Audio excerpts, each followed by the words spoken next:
Hello everyone, welcome back to our YouTube channel Perfect Learning Club, a different and a perfect way of study.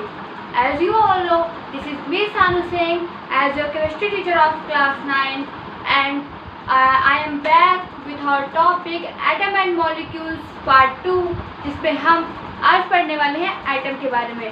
पिछले lecture में हमने laws के बारे में पढ़ लिया था, अब पढ़ते हैं एटम के बारे में। अगर आपने पिछले लेक्चर को नहीं देखा है तो जल्दी से सर्च बार पे जाइए और perfect learning club class 9 chemistry atom and molecules search करिए।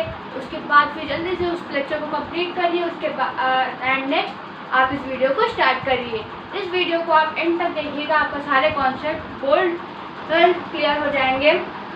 जैसा कि हमारा टॉपिक है एटम। एटम में हम क्या पढ़ने वाले हैं, पहले हम जान लेते हैं एटम को पढ़ना क्या है, क्योंकि जब हम पहले जान लेंगे कि हमें क्या क्या पढ़ना है तो हर चीज़ को हम रिलेट कर पाएंगे। तो हमारा जो आज का एजेंडा है वो क्या क्या है, हमें पढ़ना है एटम के बारे में, structure of atom, atomic mass and atom existence. ठीक है, यानी कि एटम क्या है पहले हम ये जानेंगे, एटम कहाँ से आया। उसके बाद हम पढ़ेंगे स्ट्रक्चर ऑफ एटम, यानी कि एटम का स्ट्रक्चर क्या है, वो कैसा दिखता है। वैसे तो हम उसको देख नहीं सकते, पर फिर भी उसको एज्यूम करके कैसा बनाया गया है ये सब हम पढ़ेंगे। फिर एटॉमिक मास, उसका कुछ मास तो होगा, जब वो एटम है तो मास भी होगा उसका, वो कैसे एग्जिस्ट करता है, किस फॉर्म में वो एग्जिस्ट करता है। तो ये सब आज हम कवर करने वाले हैं हमारे इस लेक्चर में। तो स्टार्ट करते हैं आज का हमारा वीडियो। एटम, एटम यानी कि पहले ही समझ लीजिए एटम क्या है। एटम मीन्स परमाणु। परमाणु हम लोग पढ़ते हैं एटम बम के बारे में, यानी कि जो एटम यानी कि परमाणु, इसकी हिंदी मीनिंग क्या होती है, परमाणु। और एटम वर्ड आया कहाँ से, पहले हम ये जानते हैं कि एटम वर्ड आया कहाँ से। एटम वर्ड आया एक ग्रीक वर्ड से, एटोमियो से। एटोमियो, एटोमियो का मीनिंग क्या होता है, एटोमियो का मीनिंग होता है अनडिविजिबल, अनडिविजिबल, अनकटेबल, यानी कि इसको हम और छोटा नहीं कर सकते हैं। ये होता है हमारा एटम, यानी कि जिसको हम और छोटा ना कर सके, फर्दर डिवाइड ना कर सके, वो होगा हमारा एटम। एटम को नाम किसने दिया गया, पहले हम इसको एक स्टोरी की तरह रिलेट करते हैं। जैसे कि एटम यानी कि एक साइंटिस्ट, जिसे यहाँ पे मैंने लिख रखा है डिस्कवरी, इसको डेमोक्रिटस ने डिस्कवर किया था 450 BC में। इसको डेमोक्रिटस ने क्या जाना, डेमोक्रिटस ने स्टडी की तो उन्हें पता चला कि एक कोई ऐसा मतलब मैटर यानी कि पदार्थ का एक ऐसा पार्ट है जिसको हम तोड़ नहीं सकते, यानी कि वो इतना छोटा है कि उसको अब और तोड़ ही नहीं सकते। तो उन्होंने जब क्या कहते हैं मतलब इसको जब कोई नाम देना चाहा, जब इसको इन्होंने नाम देना चाहा तो उन्होंने क्या किया कि ऐसा कोई नाम ढूंढा, यानी कि उन्हें फिर मिला वर्ड एटोमियो, यानी कि उन्हें वर्ड एटोमियो मिला जिसका मीनिंग था अनडिविजिबल, अनकटेबल। तो उन्होंने ये एटोमियो वर्ड से एटम बना दिया, उसके बाद एटम को ये नाम दे दिया। एटम की डिफिनेशन जानते हैं, the basic building block of a matter, यानी कि the basic building block of a matter. Building block आप जानते हैं, मैं आपको अगर एक स्टोरी की तरह बताऊं तो जैसे हमारे पास क्यूब होता है, वो प्लेन क्यूब जो होता है उसको हम सॉल्व करते हैं, पजल सॉल्व करते हैं। तो क्या उस पजल को जब सॉल्व करते हैं तो वो क्या देखते हैं, उसमें छोटे छोटे पार्ट्स होते हैं। वो ऐसा तो होता नहीं कि वो छोटे छोटे पार्ट से बना हुआ है, तभी वो फोल्ड होता रहता है। जब हम क्यूब को फोल्ड कर पाते हैं, किससे, क्योंकि उसमें छोटे छोटे ब्लॉक्स होते हैं। अगर हम उसको चाहे तो पूरा ब्रेक करके, अगर हम उसको सॉल्व नहीं कर पाते हैं तो कई बार उसको पूरा तोड़ करके उसके बाद फिर उसको उसी टाइप से फिक्स कर देते हैं, यानी कि उसमें भी ब्लॉक्स होते हैं। उसी टाइप से मैटर, वो पूरा क्यूब हमको दिखता है, उसके छोटे छोटे ब्लॉक्स दिखते हैं, तो वो इसी टाइप से आप समझिए कि वो पूरा जो क्यूब होगा वो मैटर होगा। जैसे कि ये बोर्ड है हमारे पास, ये पूरा बोर्ड हमको दिख रहा है, ये एक हो गया मैटर, ये नॉन लिविंग थिंग है, ये एक मैटर हो गया। इसमें छोटे छोटे ब्लॉक्स यानी कि जो छोटी छोटी पार्ट्स को मिला के ये इतना बड़ा बना हुआ है, उन्हीं को हम मैटर बोलेंगे। किसी जैसे कि हमारे पास इतनी छोटी सी कोई चीज़ है, अब इस पर चीज़ें ऐड होती जाए, छोटी छोटी चीज़ें ऐड होती जाए, एक टाइम ये आएगा कि ये इतना बड़ा बन जाएगा, यानी कि एक मैटर फॉर्म कर लेगा। जो जिस चीज़ से मैटर बना हुआ है उसी को हम बोलते हैं atom, the basic building block of matter. यानी कि वो बिल्डिंग ब्लॉक, यानी कि वो ब्लॉक जो कि मैटर को फॉर्म करता है, वो होता है एटम। ये इजीएस्ट वे की डिफिनीशन है आपकी। आप इसको एनसीईआरटी में, आप स्कूल एग्जाम में भी इसको लिख सकते हैं। It is the smallest unit that possess the property of matter. जैसा कि आप जानते हैं इसका मीनिंग क्या हुई, it is the smallest unit. ये एक सबसे स्मॉलेस्ट यूनिट है जो कि क्या करती है, मैटर की प्रॉपर्टी को पोजेस करती है, यानी कि मैटर की प्रॉपर्टी को बताती है। कैसे बताती है कि ये सबसे स्मॉलेस्ट यूनिट है, यानी कि इसी से मैटर बना हुआ है, इसी को जोड़ जोड़ करके, यानी कि इसी को जोड़ जोड़ करके, मतलब हमने एटम्स को कंबाइन किया, उसके बाद क्या बन गया हमारा मैटर। अब जैसा एटम की प्रॉपर्टी रहेगी वैसे ही तो मैटर की प्रॉपर्टी रहेगी, जैसा एटम करेगा वैसा तो मैटर करेगा। यानी कि जब मैटर एटम से ही बना हुआ है तो वही दोनों सेम ही तो हुए, दोनों सेम हुए तो इसकी जो प्रॉपर्टी रहेगी सेम इसकी प्रॉपर्टी रहेगी। तो यही बात इसकी सेकंड प्रॉपर्टी यही कहती है कि जो मैटर की प्रॉपर्टी है वो एटम से ही डिफाइन की जा सकती है। ये हो गया हमारा एटम। उसके बाद आता है, अब इसकी डिस्कवरी आप जैसे जानते हैं कि 450 BC में डेमोक्रिटस ने की थी, और उसके बाद 400 BC में उतना तो कोई एटम या फिर पे इन्वेंशन होते रहे, पर 2000 BC में फाइनली जॉन डाल्टन ने इस पर अपनी थ्योरी दे दी, जिसमें उन्होंने काफ़ी चीज़ें गलत बताई, एक लॉ सही बताया था, बस उन्होंने एक लॉ सही बताया था, बाकी उनकी जितने भी 5 लॉज थे वो सारे गलत थे। ये हो गया हमारा जॉन डाल्टन ने एटम पे अपनी पूरी थ्योरी दी थी। उसके बाद आता है, हमने पढ़ लिया एटम क्या है, उसकी डिस्कवरी क्या है। अब आप जानते हैं एटॉमिक स्ट्रक्चर, यानी कि हमने यहाँ पे एजेंडा पे हम टिक करते चलेंगे, हमने क्या क्या कवर कर लिया। हमने एटम के बारे में जान लिया कि एटम क्या है, उसकी डिस्कवरी का। अब आता है हमारा स्ट्रक्चर ऑफ एटम, यानी कि जो स्ट्रक्चर क्या है, ये कैसा दिखता है। वैसे तो एटम को हम अपनी नेक्ड आई से नहीं देख सकते, यानी कि हम अपनी आँखों से नहीं देख सकते, अपनी खुली आँखों से। अगर हम उसमें लेंस का यूज़ ना करें, किसी भी चीज़ का यूज़ ना करें, तो अपनी आँखों से उसको देख नहीं सकते। वो इतना छोटा, इतना फाइन पार्टिकल होता है। तो उसको रिप्रेजेंट भी उसको तो उसके रिप्रेजेंटेशन के बारे में पढ़ेंगे, यानी कि structure of atom. Atom is a very smallest unit, very smallest unit, जिसको हम देख ही नहीं सकते। उसमें हम पढ़ेंगे रिप्रेजेंटेशन, उसको रिप्रेजेंट कैसे करते हैं। एटम को रिप्रेजेंट करने का, एटम को हम अगर वैसे तो अगर हम उसमें देखें क्या कहते हैं फिजिकली, तो हम उसको रिप्रेजेंट नहीं करते फिजिकली, पर हम उसको अगर हम बुक या कॉपीज में लिखते हैं तो कुछ इस टाइप पे रिप्रेजेंट करते हैं। एक्स का मतलब क्या है यहाँ पे, एक्स का मतलब है यानी कि एटम का नेम, एटम का नेम, यानी कि एटम का नेम जो है वो यक्स डिफाइन कर रहा है। और जो इसके कुछ इस फॉर्म में ये लिखा हुआ है ए एंड जेड। ये जो हमारा हो गया कि एटम का नेम हो गया, ठीक है, एटम का नेम हो गया। और उसके बाद ये जो हमारा रिप्रेजेंट कर रहा है, ये दोनों क्या है, ये जो जेड है हमारा, ये होता है एटॉमिक मास,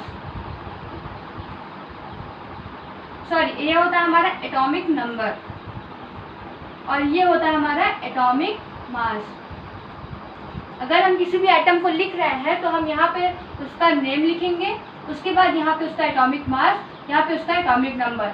ये कौन सा एलिमेंट है, हाइड्रोजन। सभी इससे इंट्रोड्यूस हो चुके हैं कि आप जानते हैं कि हाइड्रोजन है, ये उसका एटॉमिक मास है, ये उसका एटॉमिक मास है, इसका एटॉमिक नंबर है। इसका एटॉमिक मास और नंबर लगभग सेम ही है, पर मास क्या होता है 1.008। तो हम उसका रिलेटिव मास निकालते हैं तो 1 हम लोग लिखते हैं। तो ये होगा रिप्रेजेंटेशन। एटॉमिक नेम तो आप जानते हैं कि उसका नेम जो भी होगा, और एटॉमिक मास यानी कि एटॉमिक नेम यानी कि उसका सिंबल, जो भी सिंबल हमको अलॉट किया जाएगा, यानी कि जो भी सिंबल हमको बताया जाएगा, आगे पढ़ाया जाएगा, वही सिंबल लिख करके। अब जानते हैं एटॉमिक नंबर और एटॉमिक मास के बारे में।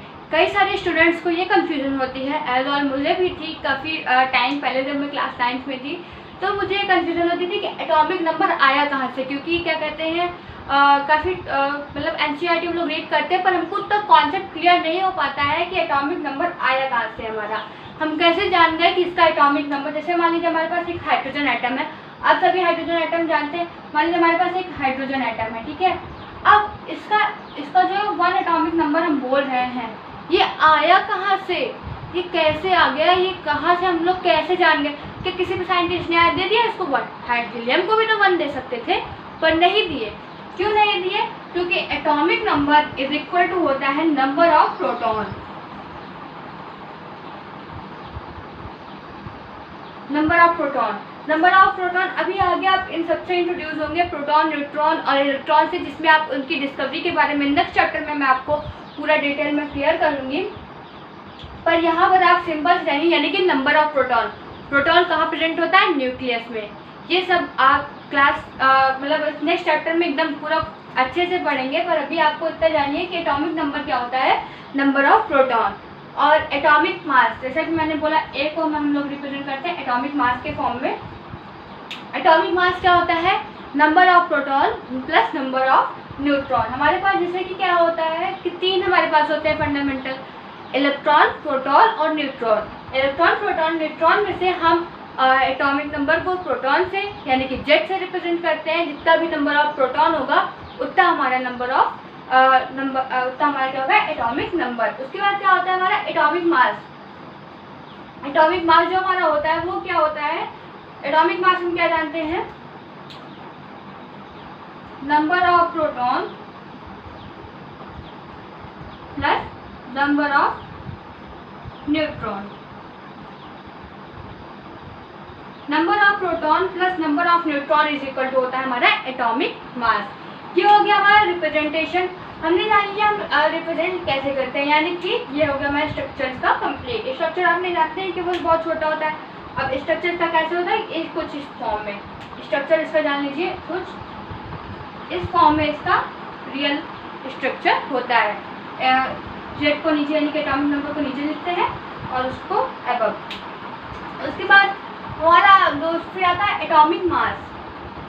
जैसा कि मैंने बताया एटॉमिक मास क्या होता है? Number of proton plus number of neutron. Number of proton अगर हम कैलकुलेट कर लें plus number of neutron calculate कर लें। नंबर ऑफ प्रोटॉन और नंबर ऑफ न्यूट्रॉन कैलकुलेट करना आपको क्लास 11th में बहुत डिटेल में पढ़ाया जाएगा, जो कि हमारे आदित्य सर कन्वे करेंगे जल्दी ही। वो एक्चुअली आपको 1-2 लेक्चर्स में बताने भी वाले हैं। फिर आता है हमारा एटॉमिक मास के बारे में। एटॉमिक मास यानी कि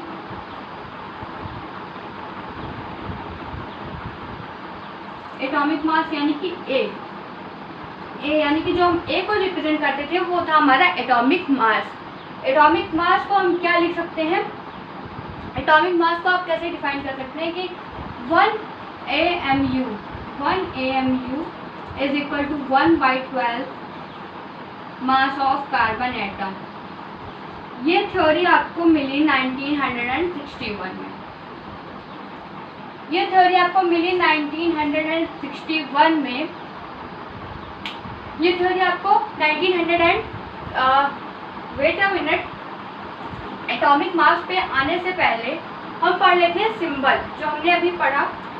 एटॉमिक मास हम टॉपिक अभी थोड़ी देर में कन्वे करेंगे। पहले हम रिप्रेजेंटेशन स्ट्रक्चर ऑफ एटम में जो हमारा जो नेक्स्ट टॉपिक है यानी कि रिप्रेजेंटेशन में हम ये जानेंगे कि एटम को सिंबल कैसे, यानी कि जो हमने यहाँ पे यक्स लिखा हुआ था ये कहाँ से आया, ये कैसे हमको मिल गया। हमने ये तो पढ़ लिया कि एटॉमिक नंबर और एटॉमिक मास का मिला, पर हमने ये नहीं जाना।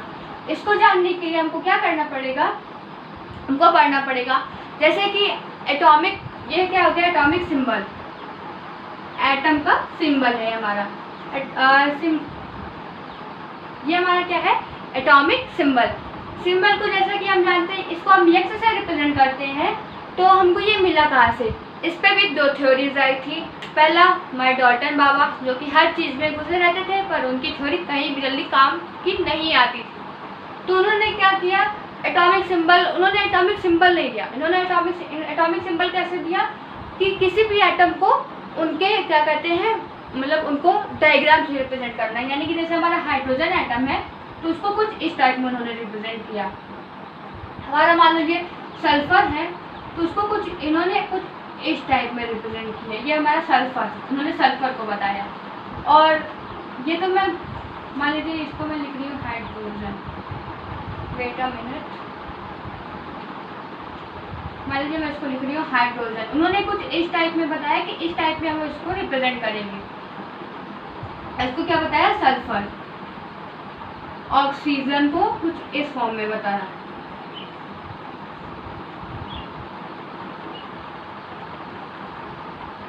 ऑक्सीजन को कुछ इस फॉर्म में बताया और ये इसी टाइप से वो बताते चले गए। कार्बन का बताया उन्होंने, कॉपर का बताया, सबका बताया। पर इनकी थ्योरी को भी क्या कहते हैं, काफ़ी हद तक मतलब इनकी थ्योरी को हम लोगों ने पढ़ा नहीं। आगे हमने किसकी थ्योरी को जाना, जिसको हम पढ़ रहे हैं वो थे साइंटिस्ट बर्जीलियस। हम किसको जानते हैं, बर्जीलियस को। बर्जीलियस ने क्या थ्योरी दी थी, बर्जीलियस ने क्या ये थ्योरी दी थी कि symbol of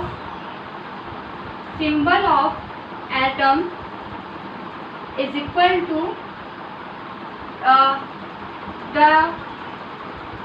first and second alphabet of atom.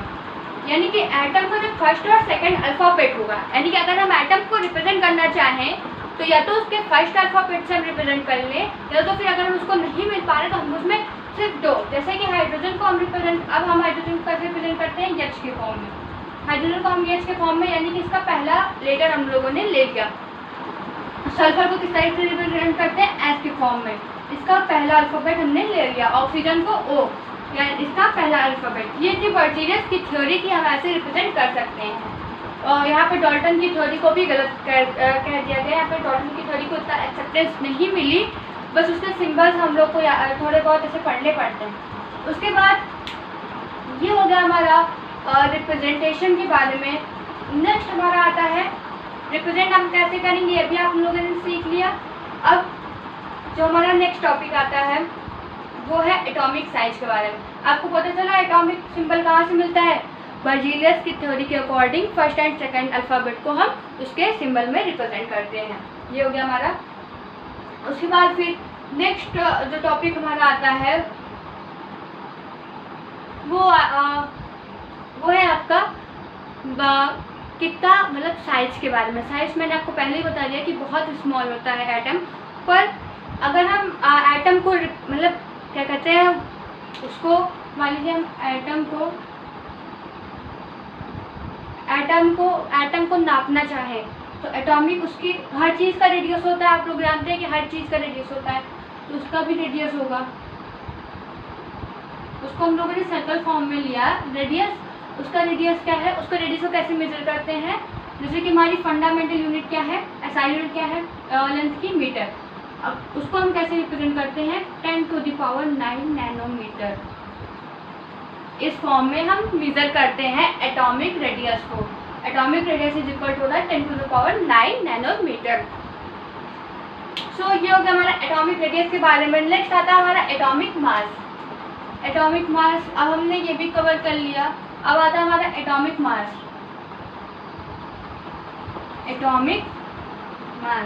Atomic mass हम कैसे जानते हैं, number of proton plus number of neutron. ये हो गया हमारा एटॉमिक मास। किसी भी एटम का एटॉमिक मास क्या होता है, number of proton plus number of neutron. पर अब हमको इस पर डॉल्टन की जो थ्योरी थी, जैसे कि हमने पढ़ा लॉ ऑफ कांस्टेंट प्रोपोर्शन के बारे में, तो लॉ ऑफ कांस्टेंट प्रोपोर्शन की जो थ्योरी थी उस डॉल्टन ने यहाँ भी वो थ्योरी दे दी। अगर आपको लॉ ऑफ कांस्टेंट प्रोपोर्शन जानना है तो पिछले लेक्चर में जाइए और पढ़िए उसके बारे में। उसके बाद फिर number of proton plus number of neutron, यहाँ पे डॉल्टन ने अपनी थ्योरी दे मतलब डॉल्टन की थ्योरी क्या थी, ये तो मान लीजिए हमको बाद में पता चला। पर जो डॉल्टन ने हमको बताया था, डॉल्टन ने क्या बताया था, जो अपने लॉ ऑफ कांस्टेंट प्रोपोर्शन की थ्योरी थी वही उन्होंने उठा के उसमें रख दी। उन्होंने उसको पूरा यहाँ पे फिट बैठा दिया।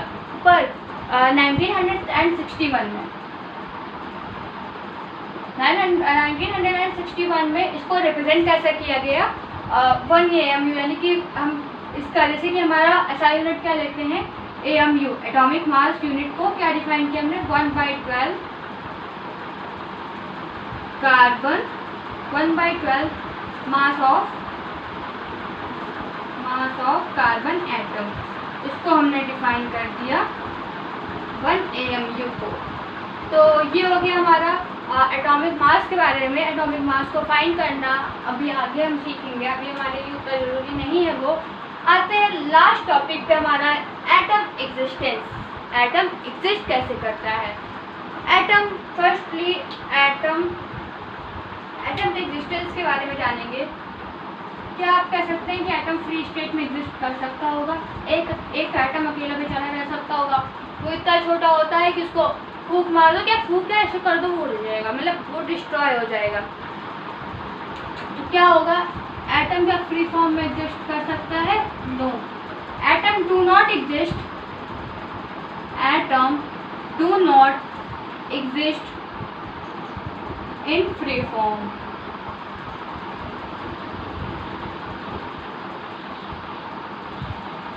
They form molecule और आयन, यानी कि ये तो मॉलिक्यूल फॉर्म करेंगे तो आयन फॉर्म करेंगे। अब आपको अगर मॉलिक्यूल्स को, आयन्स को पढ़ना है तो फिर हमारे नेक्स्ट लेक्चर को जल्दी से, हमारे नेक्स्ट लेक्चर जो कि आने वाला है वो हमारा टॉपिक होगा मॉलिक्यूल पे। ये हो गया हमारा ऑल ऑफ एटम के बारे में। अब मिलते हैं नेक्स्ट लेक्चर में जो कि हमारा है किसके बारे में? मॉलिक्यूल के बारे में। फिर उसके बाद नेक्स्ट लेक्चर हमारा होगा आयन के बारे में। तो ये हो गया आज का हमारा वीडियो एंड होप सो आपको ये वीडियो बहुत, तो कहते हैं ये कंटेंट आपके लिए बहुत यूज़फुल रहा होगा। अब मिलते हैं नेक्स्ट लेक्चर में, तब तक के लिए good bye, take care and stay home, stay safe and never stop learning with perfect learning club. Thank you so much.